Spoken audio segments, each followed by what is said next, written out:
Olá, seja bem-vindo a mais um episódio do Coubecast. E esse é um episódio especial, um especial para falar sobre o matrimônio segundo a visão, um olhar de fé, segundo o olhar que Deus tem para aquilo que Ele mesmo instituiu.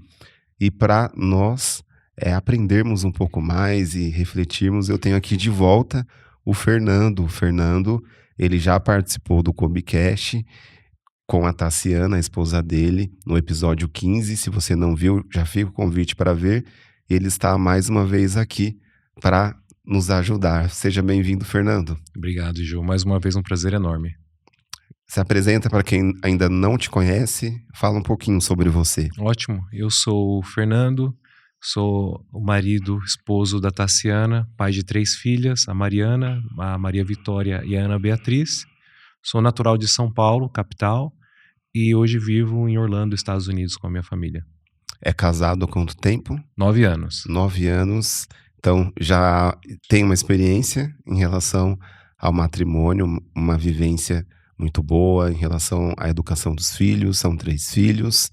E também você tem estudado muito, se aprofundado muito na fé católica, né? Tem buscado esse conhecimento e é uma alegria poder aprender aqui com você um pouquinho. Eu que vou aprender contigo. Sobretudo um assunto tão importante nos nossos tempos, porque nós claramente, né, percebemos que existe uma desestruturação, uma desvalorização em relação ao matrimônio, e nós queremos proporcionar essa experiência, né, para nós e para quem está acompanhando, de poder realmente enxergar, contemplar, né, esse sacramento segundo aquilo que está no coração de Deus, que para nós é bem desafiador. E eu gosto muito de uma reflexão quando se fala do matrimônio, porque ele é algo de ordem natural, porque quando a gente observa nas Sagradas Escrituras, Deus cria todas as coisas e ele cria o matrimônio, né? Não é bom que o homem fique só, e ali existe o matrimônio dentro de uma ordem natural. E Jesus eleva aquilo que já existia a uma ordem sobrenatural, né? Sim. Quando ele torna o matrimônio, a união de um homem e uma mulher, como um sacramento. Mas, mesmo assim, hoje, quando nós olhamos para a nossa sociedade, a gente vê uma desvalorização daquilo que é sagrado, daquilo que é pensado por Deus.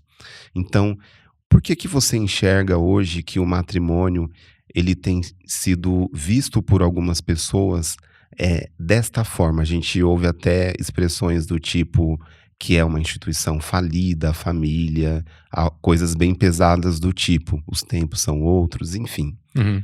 Por que que você acha que isso existe hoje tão impregnado no nosso meio?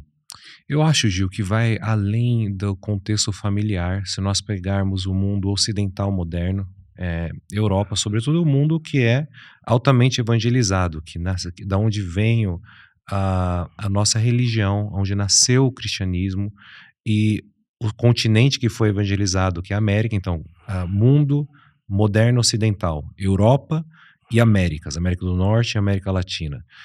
Nós estamos vivendo numa sociedade hoje que está cada vez mais buscando viver sem regras. Então, não vejo que o contexto está só orientado na questão familiar. O contexto da sociedade está buscando alternativas diversas para viver um outro modo de vida fora de regras.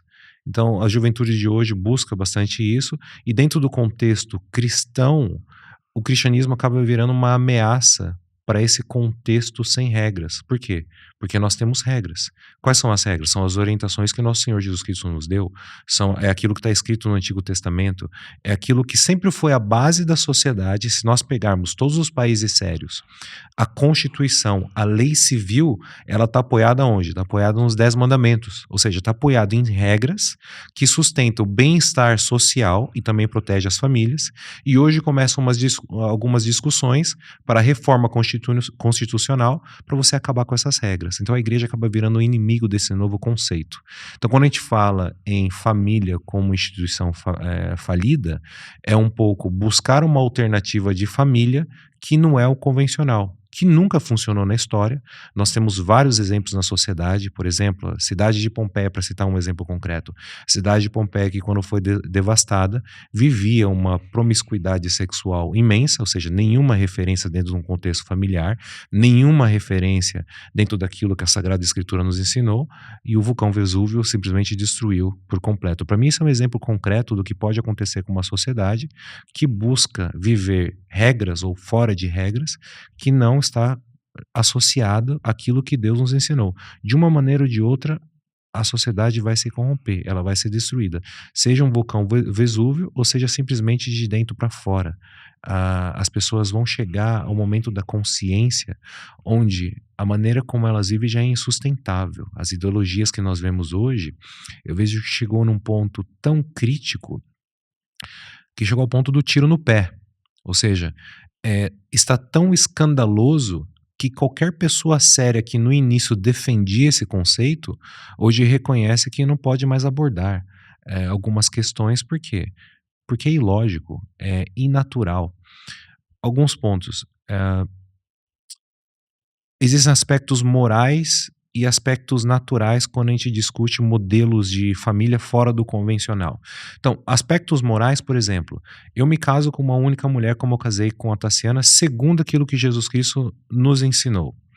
Existem alguns aspectos morais que a argumentação pode ser fora de um contexto cristão. Por exemplo, eu pratico a poligamia ou eu caso com outras mulheres porque a minha crença me permite. Ok, isso nós estamos discutindo aspectos de moralidade dentro de uma religião ou outra. Mas existem aspectos também naturais que não se encaixam. Ou seja, eu me unir e formar uma família em vias naturais, gerar uma vida que não seja com uma mulher de maneira natural, isso é impossível.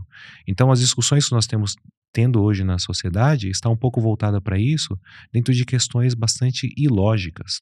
Então eu vejo que muita gente que discute hoje a questão da família como instituição falida é porque não quer se sujeitar àquilo que sempre funcionou. Porque todos nós viemos de uma família. Todos nós nossa vida foi gerada por meio da união de um homem e de uma mulher.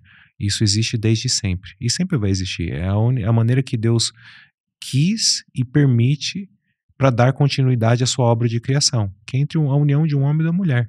Não existe uma outra questão fora disso, é lógico.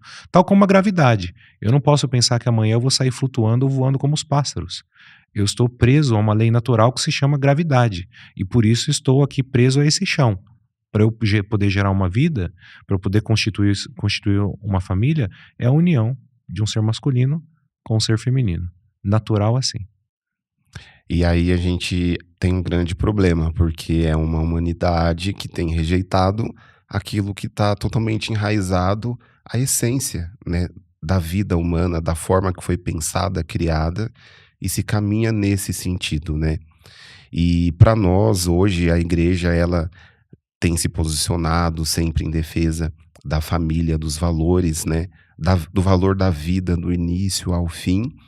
E nós, né, temos essa oportunidade de enxergar dentro da igreja casais, como por exemplo, o seu exemplo, né, de matrimônio, como essa luz, né, no fim do túnel para iluminar, né, em tempos que nós observamos em relação aos influenciadores, às grandes mídias, que têm realmente deturpado tudo aquilo que, com um pouco de esforço, né, e você fez esse exercício aqui com a gente, um esforço racional, a gente consegue enxergar com muita clareza, né, a importância da família. E dentro da família, existem os papéis.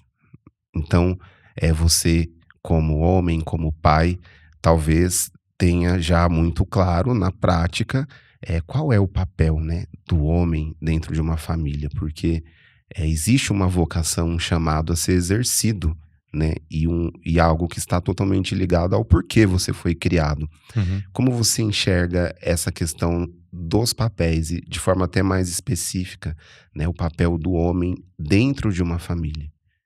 Eu vejo que, especificamente para o homem, o papel do homem dentro da família é aquilo que está bem descrito em Efésios 5. O homem tem que amar a sua esposa como Cristo amou a sua igreja e se entregou por ela. Eu me lembro Há pouco tempo atrás, nós tivemos essa passagem na liturgia da igreja. Eu fiz a leitura numa missa dominical, eu fiz essa leitura durante a missa, e depois vem a homilia do padre explicando, e o padre fez uma piada bastante interessante, né? Antes disso, vem a menção sobre a mulher para se submeter ao marido, né? Então ele falou assim: ó, vamos inverter os papéis, porque pede para a mulher se submeter ao marido, mas pede para que o marido ofereça a sua vida pela sua mulher. Então Uhum. vamos inverter os papéis e ver se a mulher aceita. Ele falou assim que uma mulher uma vez falou pra ele: não, sim, eu prefiro morrer do que ter que me submeter ao meu marido. Então, sim, o papel do homem é oferecer a sua vida pela sua esposa e pela sua família, proteger em todos os aspectos, em todas as dimensões que envolvem uma família. Vou dar alguns exemplos concretos. Por exemplo, a Tassiana sabe meu conceito sobre a segurança no aspecto físico, de saúde mesmo. Sempre falo pra Tassiana: a gente sem saúde não consegue fazer nada. A gente não consegue ir pra igreja, a gente não consegue trabalhar, a gente não consegue se divertir. Precisamos proteger a nossa saúde, precisamos fazer os exames preventivos, e quando existe alguma circunstância que pode provocar um acidente, a gente tem que atuar de forma imediata, proativa. Então, exemplos concretos da proteção do homem. Se eu estou andando na rua com as meninas na calçada, sou eu quem fico do lado da rua. Se acontece qualquer circunstância, um carro invade uma calçada, uma moto, qualquer coisa, quem vai sofrer as consequências físicas sou eu, não vai ser nem a minha mulher nem as crianças. Se eu estou subindo a escada com a família toda, a minha família vai na frente. Se alguma das meninas caem, eu estou embaixo para amparar. Se nós estamos agora descendo a escada, sou eu quem vou na frente. Porque, voltando para a gravidade, se elas caem, sou eu que estou lá embaixo para amparar. Quem tem que oferecer essa proteção? O homem. Quem tem que fazer o esforço físico demasiado? Aquele que fisicamente é mais capacitado dentro de casa. O homem. Eu não vou permitir que a minha esposa carregue peso do carro trazendo as coisas do mercado, sendo que ela já tem toda a demanda das crianças. Ela entra em casa correndo para amamentar uma criança. Eu não vou esperar com o conceito de direitos iguais. Você pega 7 sacolas, eu pego 7 sacolas. Mas se tem, inclusive, número ímpar de sacolas, a outra eu vou jogando um pouquinho de carga aqui e acolá. Não existe. Esse conceito de Uhum. direitos iguais, ele funciona muito bem dentro de outros aspectos, como, por exemplo, o aspecto profissional, que as mulheres têm que ser tão valorizadas quanto os homens em algumas áreas profissionais, devem ser, com certeza. Que elas têm que receber salário equivalente, com certeza. Você tem as mesmas capacidades intelectuais, exerce o mesmo trabalho, oferece o mesmo esforço, teve a mesma formação, tem o mesmo tempo de experiência, direitos iguais, claro. Dentro de casa, o homem e a mulher, em alguns aspectos, são simplesmente complementares. Não têm direitos iguais. Por exemplo, eu não tenho o direito de engravidar. Simplesmente assim. Eu não tenho o direito de amamentar. Eu nunca vou dar à luz. Isso é uma tarefa da minha mulher. É uma questão natural.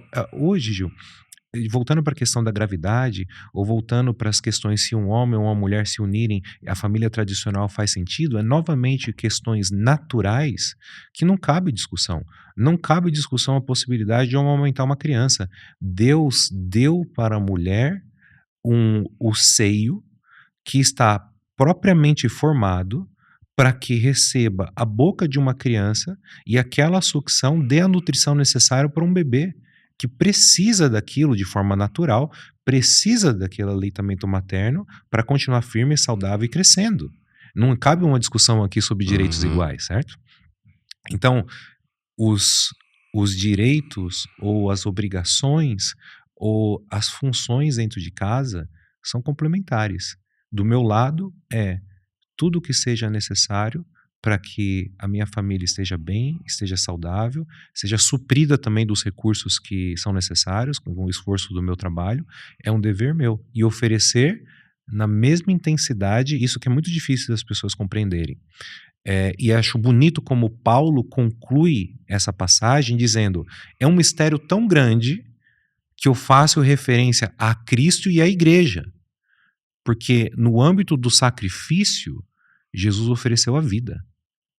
Não foi uma oferta sacrificial somente do meu esforço, das minhas capacidades intelectuais ou do meu trabalho. Ele literalmente ofereceu a sua vida. É a esse nível que Paulo nos ensina que o homem deve se colocar em condição para oferecer-se à sua mulher, a vida se necessário. E essa é uma chave de leitura importante para essa palavra, porque eu já vi muitas pessoas se escandalizarem por conta de que o submeter, às vezes, pode ser soar como algo pesado, mas você se submeter a alguém que está disposto a dar a vida. Claro, E aí a conta fecha, faz sentido, claro, porque você vai confiar realmente a sua vida em quem está disposto a se entregar, né? claro. E essa é uma chave de leitura muito importante. E veja, Gil, que tudo se conecta. Quando você, como esposo, se compromete a cumprir a promessa que você fez no altar, dizer: eu vou amar-te e respeitar-te em todas as circunstâncias, na alegria e na tristeza, na saúde e na doença, em qualquer circunstância, até o último dia. Submeter-se a uma pessoa que vai me amar e me respeitar em qualquer circunstância e dar a vida se necessário, é uma submissão completamente confortável.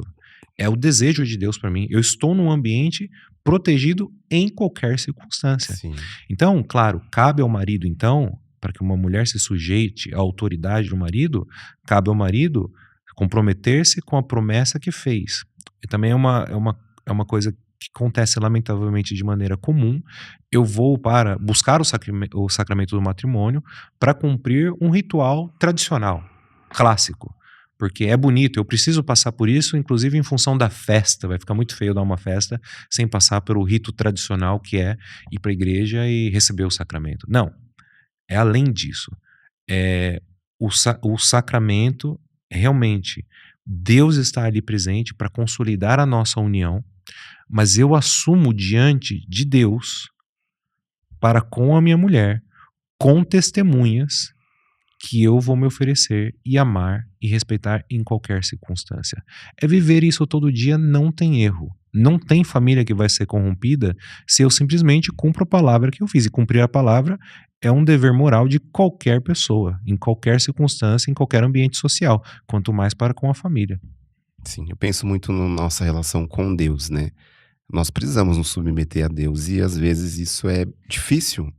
Exige um sacrifício, muitas vezes renúncia, mas quando nós compreendemos o amor de Deus por nós, aí a gente vê que vale a pena, né, essa Claro, submissão. E apesar desses compromissos que são feitos, quando se casa, existe uma humanidade limitada e no relacionamento, penso eu, né, eu sou solteiro, mas eu penso que um dos pontos bem difíceis na vida de um casal é lidar com os defeitos. Se você confirma essa afirmação? Sua risada já eu já acho, está eu dizendo acho que que é muito sim. difícil para Tassiana lidar comigo.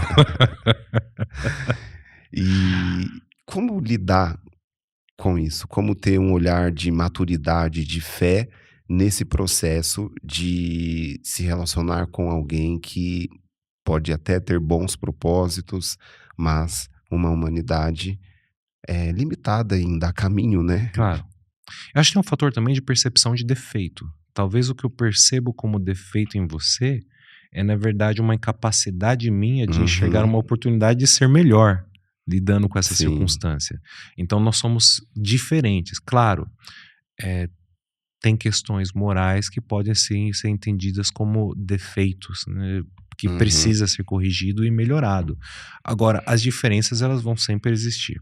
Tassiana e eu, nós somos muito diferentes em muitos aspectos. Aquilo que nós, sim, somos 100% convergentes é na questão de entrega a Deus, é na questão das prioridades em relação aos nossos valores, a maneira como nós queremos educar as nossas filhas. A linguagem ela é sempre consistente, homogênea e convergente. Ela não desvia. Nós não temos problema com isso. Agora, em outros aspectos, nós somos muito diferentes. Em outra situação da vida, por exemplo, a Tassiana dormia igual um urso. A Tassiana dormia uhum. 14 horas por dia, era capaz. E eu sou incapaz de fazer isso. Eu aprecio esportes, gosto de treinar.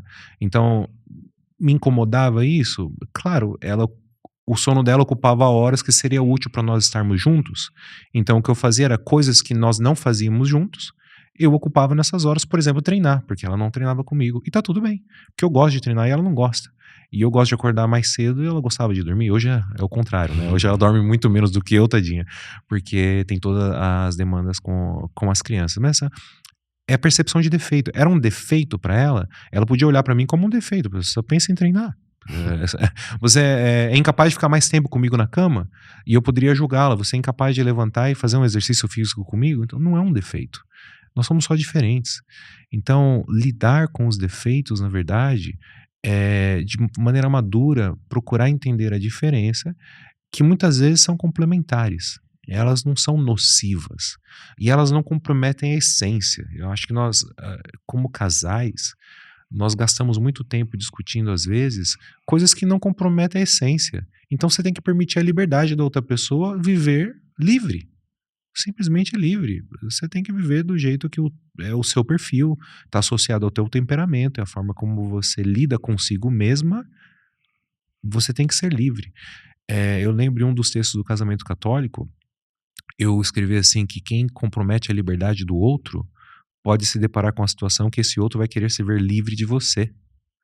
Então, a liberdade é uma coisa sagrada. Deus nos dá a liberdade. Como que eu sou capaz de tirar a liberdade do meu cônjuge? É ilógico também. Então, eu tenho que permitir que a pessoa seja diferente e reconhecer que essa diferença pode enriquecer minha vida também. E a gente falava um pouco sobre essa estrutura, né, social que nós estamos e necessita de muita firmeza, né, para se manter ali os valores, os princípios. Como você vê hoje essa questão de ser firme? Eu acho que hoje nós temos que ser mais agressivos na questão de firmeza, em direção aos nossos valores, à nossa fé, comparado com o que os nossos pais eram. Porque na sociedade nós não tínhamos discussões como as que nós temos hoje, muito em torno das ideologias que simplesmente corrompem a cabeça das nossas crianças. Então nós temos que ser mais agressivos. Eu me refiro a agressivo, quer dizer, mais firmes mesmo. Nós temos que fazer um esforço maior que os nossos pais fizeram para educar os nossos filhos na fé. Certos diálogos, vocabulários, imagens, ações que hoje as nossas crianças veem, nós nem sonhávamos em ver na nossa época. Então nossos pais não tinham o esforço que nós precisamos ter hoje para poder conservar alguns valores, e principalmente os valores no âmbito da fé, que está sendo tão negligenciado, como se Jesus hoje fosse um certo inimigo que impõe regras que não são que não são boas para ninguém. É o meu? Perdão. Imagina.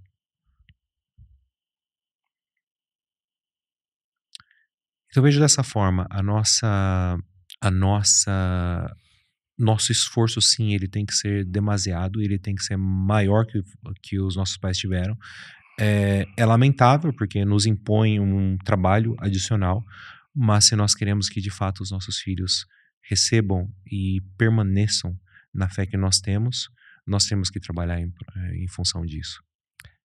E ouvindo você falar, eu refletia, do quanto o matrimônio realmente é para quem tem uma disposição a viver isso, porque é muito ousado, né, o que a igreja pede quando um casal vai se unir em matrimônio, né? Você fazer promessas de fidelidade na saúde, na doença, na alegria, na tristeza. Isso é uma proposta ousada, não Claro, é para qualquer um, claro. né? Nem assumir isso e dizer sim, eu aceito eu aceito esse compromisso. E na prática também não é fácil viver isso, né, concretizar.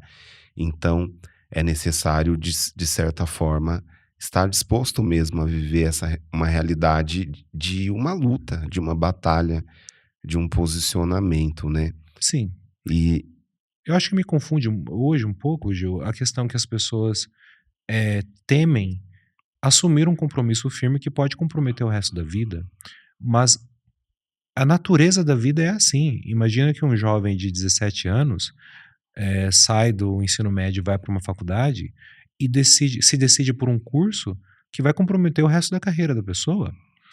Pode ser que no decorrer desse caminho você se decide por uma outra carreira, mas foram longos anos dedicados de estudos e depois de trabalho em função de uma carreira. Então, você se decide por uma coisa que vai comprometer a tua história, de alguma forma. E aí, quando no âmbito familiar, as pessoas hoje ficam com medo de se comprometer com uma coisa que vai impactar o resto da vida dela. É difícil, às vezes, para eu entender esse medo, porque uma das coisas mais belas que Deus criou foi a possibilidade do homem se unir em todos os aspectos, inclusive físico, e a gente perde a noção que essa união física, carnal, sexual, é uma coisa sagrada sonhada por Deus, não existe nenhum malefício nisso. O malefício é usufruir desse dom de maneira extravasada ou fora do plano de Deus, mas é uma coisa lícita, sagrada, pura. Qual é o medo que eu deveria ter de ter essa união sonhada por Deus? Ou seja, se é um sonho de Deus, está completamente amparado pela graça. Agora, o que eu preciso fazer então é eu me submeter à graça para também receber esse amparo. E se eu me submeto à graça, não tem temor. Não tem coisa que pode corromper. Nem o inferno pode destruir isso. Porque está amparado pela graça de Deus. O que, amparado pela graça de Deus, pode ser destruído pelas forças infernais? Nada. Absolutamente nada. Aí a gente entra no outro aspecto, que é a questão da demanda da oração familiar. Sem a oração dentro de casa, vai ser muito difícil também eu poder suportar a tudo que na sociedade vem contra a família, que também faz parte desse esforço infernal de destruir aquilo que Deus sonhou, que é dar continuidade à sua obra de criação por meio da família, por meio da união sexual de um homem e uma mulher, não um homem com 7 mulheres, um homem com uma mulher, protegidos, amparados pelo seio da família, pelo ambiente familiar e sempre sujeitos à graça de Deus. Bom, eu quero tudo isso, mas eu não quero me sujeitar à graça de Deus. Então você vai ser sujeito aos outros que não querem a família. E gradativamente você vai ser forçado a se render. Porque humanamente nós não vamos ter força para suportar isso. Só a graça de Deus pode nos ajudar a suportar isso. Sim, em outras palavras, é algo desafiador, mas que a gente, embora é necessário estar disposto, mas é a graça de Deus que nos ajuda a vencer, né, a viver tudo isso. Claro. E pensando um pouco nessa realidade mais do dia a dia, em relação ao matrimônio, eu acessando o perfil Casamento Católico, eu li um post que para mim foi bem interessante, que você falava das pequenas infidelidades.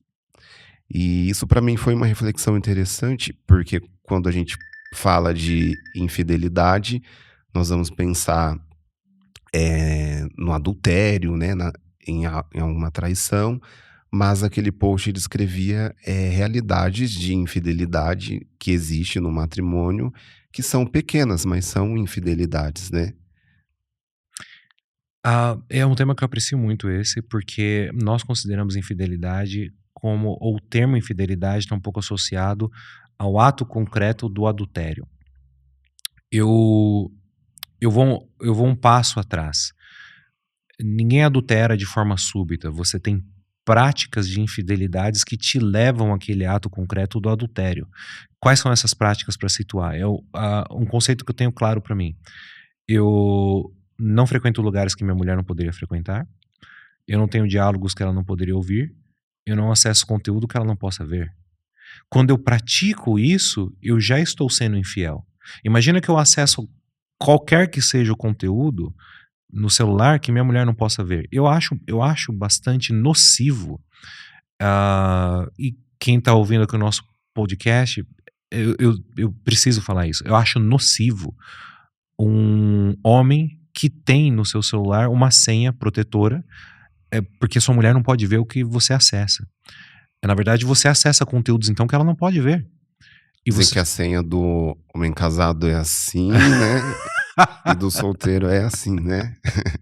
Não deveria ser. Não deveria ser. O que deveria ser a minha mulher tem acesso a absolutamente tudo na minha vida. Tudo. Tudo, porque eu me decidi, de novo, volto para a questão sagrada da união. Eu me decidi unir-me à minha mulher, inclusive entregar o meu corpo à minha mulher. Ou seja, eu decidi uma entrega total. E uma entrega total não pode ter uma restrição por meio de uma senha de celular. Se eu tenho uma senha de celular que minha mulher não pode acessar um conteúdo, é sim porque eu acesso algum conteúdo infiel à promessa que eu fiz. Porque eu prometi amar e respeitar. Mas eu não estou respeitando. Porque algum conteúdo eu acesso. Tem aquela história, não, é que eu estou num grupo de WhatsApp que os meninos mandam conteúdo que é impróprio. Bom, é um grupo que você não deveria estar, então. Porque se é impróprio para tua mulher ou para tua família, então é impróprio para você. Ah, não é porque minha filha joga o joguinho no celular e os meninos podem mandar alguma coisa que minha filha vai ver. Aquele grupo você não deveria estar. Ou você conversa com o grupo e coordena esse conteúdo, vocês não mandam mais. Senão você e você que está mandando está expulso do grupo, porque esse grupo não é para isso, ou você simplesmente sai do grupo. Mesma coisa para lugares onde eu frequento, conversa com pessoas que eu não gostaria que minha esposa soubesse, nem da conversa e nem da pessoa com quem eu me encontro. É ser infiel. Fazer isso de forma recorrente é, de alguma forma, tirar de você a percepção de infidelidade e chega ao ponto que o adultério já não é mais infidelidade. Foi só uma experiência com uma outra mulher. Eu não tô pagando as contas de ninguém, eu não tô sustentando o filho de ninguém. Eu tive uma noite de aventura só, eu continuo com a minha mulher bonitinha, eu não fui infiel. Ou seja, você quitou da tua consciência a noção do que é adultério, a noção do que é corromper o respeito que você prometeu no altar.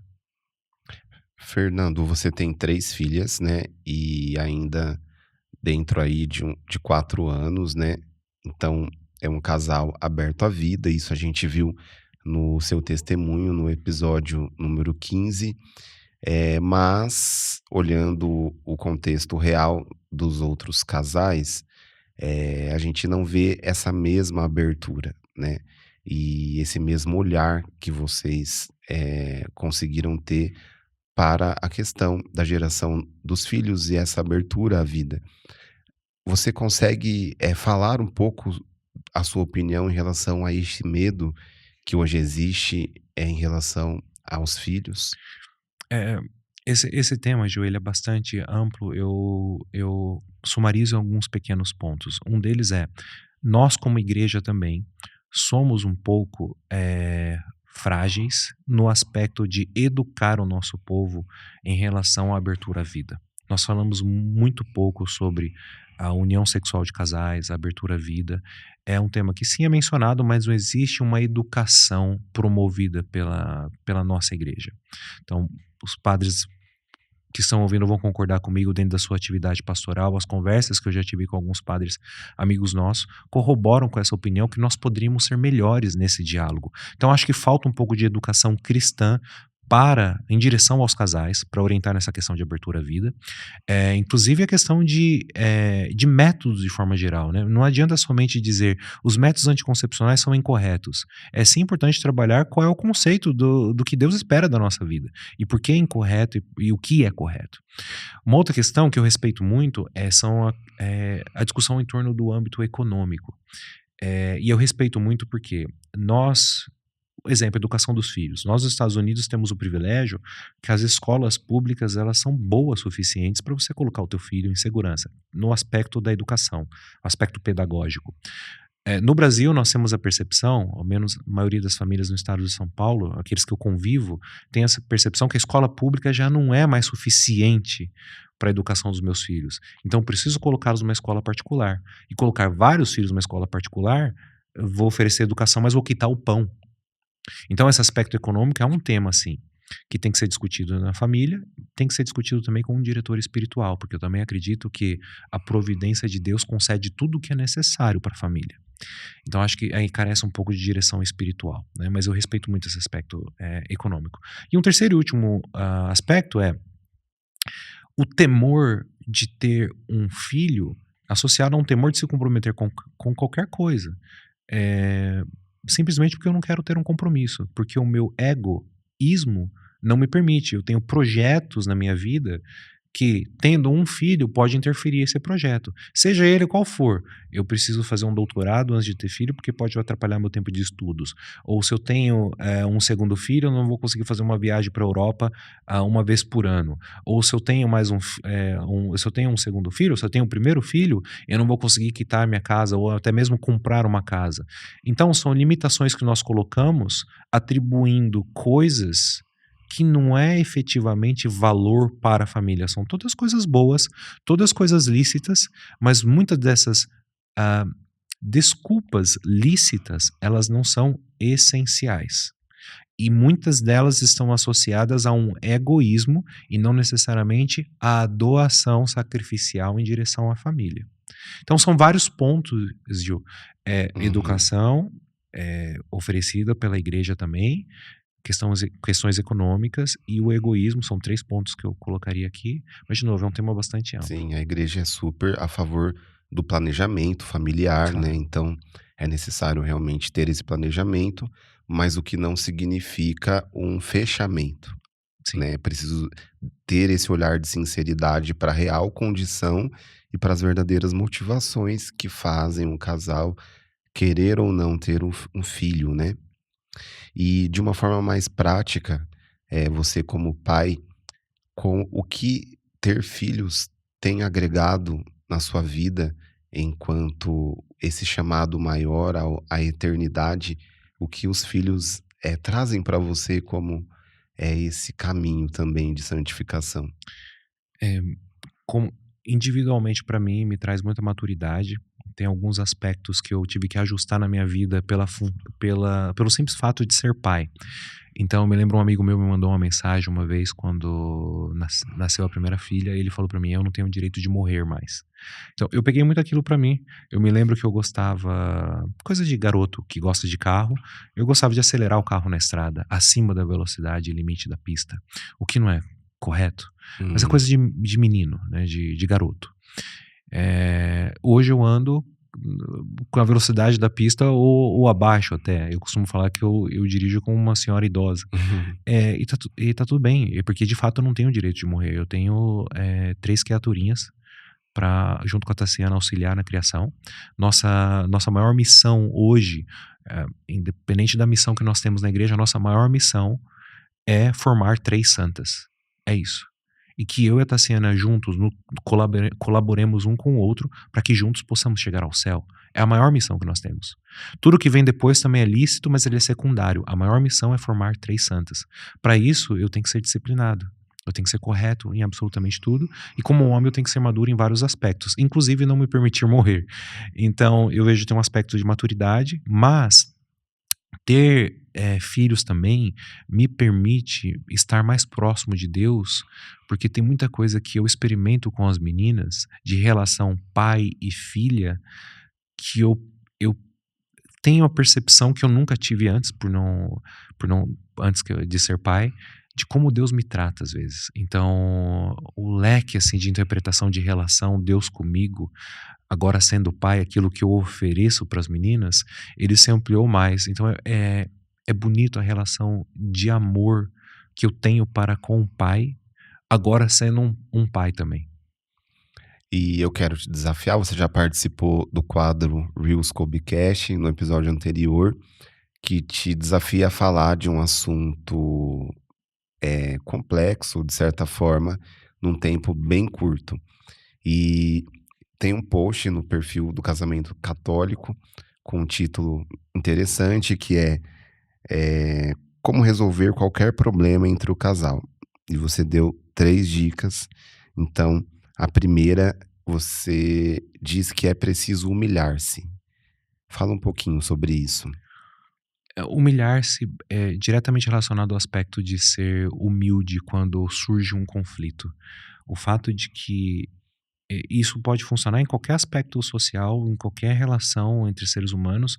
O fato de que eu e você discordamos em algum ponto, a diferença de opinião nossa gera um conflito simplesmente porque às vezes eu acho que eu estou certo e você errado. Mas quem disse que o fato de eu ter uma opinião divergente da tua me coloca numa posição estar correto? Quem disse que eu estou correto e você errado e vice-versa? Cabe sempre o diálogo e cabe a mim ser humilde de ouvir o seu ponto de vista. e de respeitar o teu ponto de vista e entender. Quando nós estamos dentro do casal, eu estou tratando com uma pessoa que me ama, que faz renúncias diárias pela minha felicidade, que se dedica para nossa família. Então eu estou num ambiente tão seguro, que eu posso divergir em qualquer coisa que eu sempre vou estar protegido. Eu costumo falar para Tassiana, se nós não somos capazes de conflitar opiniões, nós não somos capazes de ter um diálogo em nenhum ambiente social.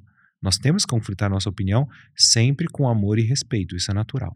Então, humilhar-se no aspecto de ser humilde, e reconhecer que sim, eu posso estar equivocado, e a opinião do outro que me ama, ele pode simplesmente elucidar o meu erro e me trazer para a verdade, e me trazer para o acerto.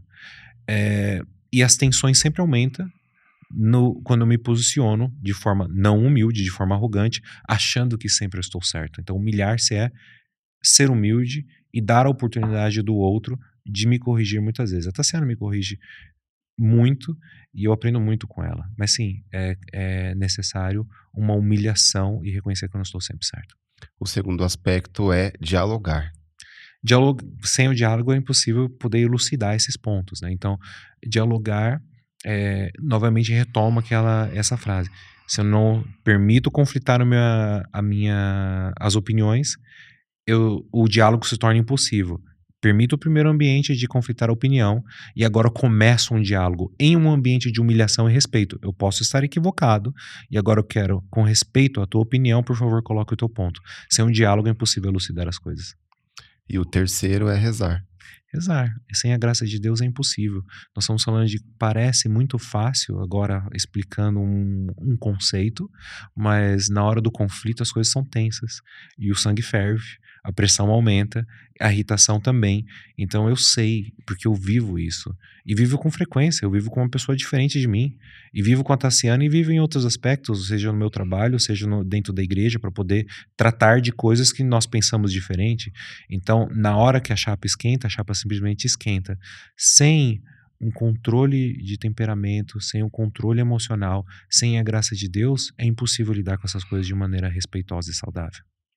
Então, se você tem vivido aí alguma situação difícil no seu relacionamento, essas 3 dicas, faz aí o seu exame de consciência, humilhar, dialogar e rezar. Sempre. Esse é o caminho. Assim a gente encerra esse nosso episódio sobre o matrimônio, um episódio mais curto, porque nós queremos ter mais momentos, né, mais assuntos, e para nós foi de grande valor poder trazer essas reflexões. E nós vamos encerrar. Vou pedir para que você nos conduza numa oração, para que nós possamos então interceder, né, por todas as famílias e por esse projeto de Deus tão valioso. Sim. Eu peço ao Senhor que nos abençoe, que abençoe todos os casais, as famílias, os pais, esposos, esposas, mães que estão aqui acompanhando o Colbcast, que a graça de Deus realmente entre na sua casa, que Jesus seja o centro da vida de vocês, que seja o Senhor absoluto de todas as áreas da vida da tua família, da vida da tua esposa, do teu esposo, dos teus filhos, que o Senhor seja o líder máximo, o Senhor soberano de cada uma das áreas da tua vida e que Ele nos abençoe hoje e sempre, em nome do Pai, do Filho e do Espírito Santo. Amém. Amém. Muito obrigado pela sua companhia. Deus abençoe. Compartilhe esse vídeo com quem você ama e eu te espero na próxima.